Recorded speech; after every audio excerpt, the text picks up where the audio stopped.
శ్రీరామ్. జై గోమాత. గో ఉత్పత్తుల వలనే గోమాత రక్షణ సాధ్యమవుతుందా?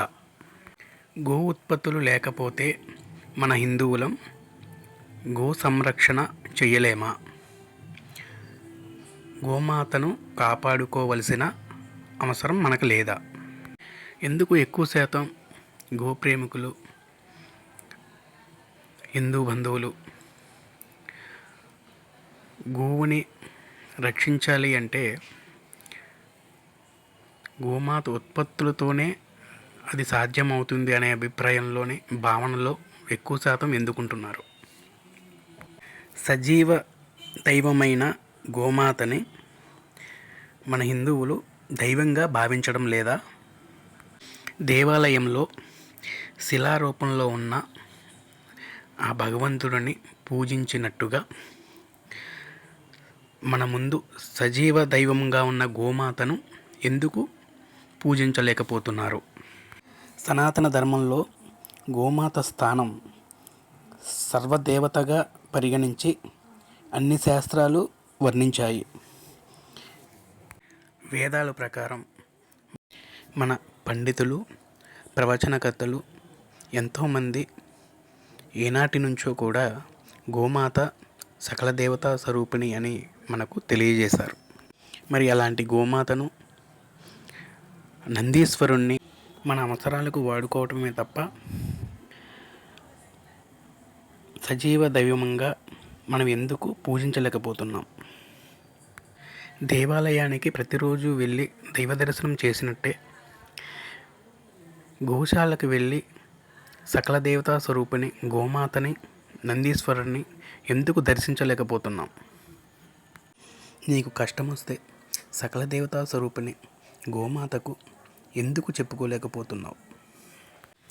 దైవానికి సమర్పిస్తున్న మొక్కుబడులు, కానుకలు, దేవాలయం దగ్గర అన్న సంతర్పణలు, పూజా కార్యక్రమాలు ఇవన్నీ కూడా సకల దేవతా స్వరూపిణి గోమాతగా భావించిన ప్రత్యక్ష దైవానికి ఎందుకు చేయలేకపోతున్నారు? ఎందుకు సజీవ దైవమైన గోమాతను, నందీశ్వరుణ్ణి నిర్లక్ష్యం చేస్తున్నారు? అంటే మన హిందువులం నమ్మిన దాన్ని ఆచరణలో పెట్టకుండా అబద్ధపు బతుకుతున్నామా? గోమాత నిర్లక్ష్యానికి మూల కారణం ఏంటి? మనం నమ్మిన దేవాలయంలో ఉన్న దైవాన్ని శిలా పూజకు ఇచ్చిన ప్రాధాన్యత దేవాలయంలో దైవానికైతే కొంత సమయం హుండీలో డబ్బులు వేస్తే సరిపోతుంది అనే భావన.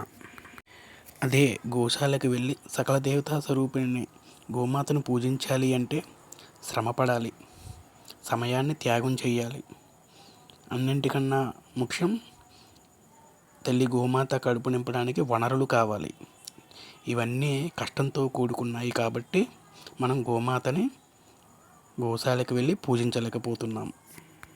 కానీ గోమాతను కాపాడడం అంటే నిరంతరం బాధ్యత, ఆహారం, సంరక్షణ చాలా కష్టం. ఇప్పటికైనా హిందువులు నమ్మిన దాన్ని ఆచరించండి, అబద్ధపు బతుకులు బతకవద్దు.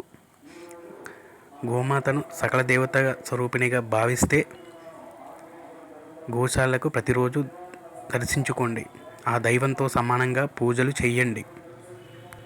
అలా కాకుండా గోమయము, గోపంచకముతోనే అవసరం ఉంది కనుకనే గోమాతను దైవంగా భావించిన అవసరం లేదు, ఒక యంత్రంగా భావించవచ్చు.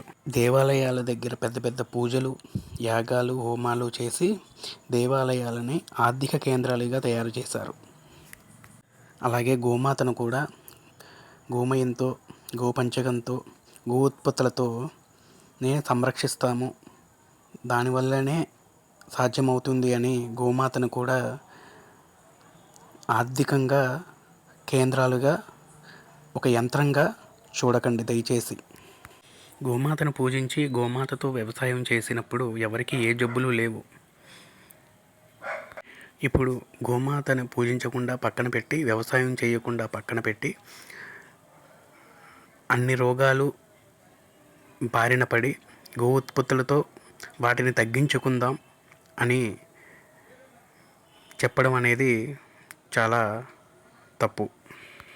సకల దేవతా స్వరూపిణి గోమాతకు దేవాలయంలో ఉన్న దైవం కంటే తక్కువ విలువ ఇవ్వడం మన సంస్కృతికి, మన ధర్మానికి విరుద్ధం.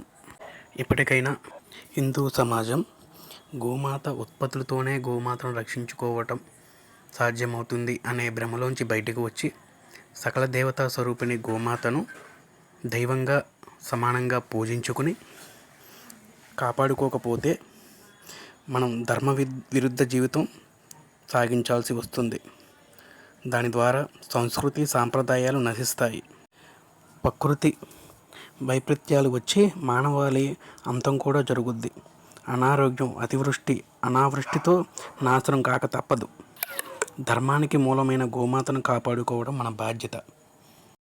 జై శ్రీరామ్, జై గోమాత.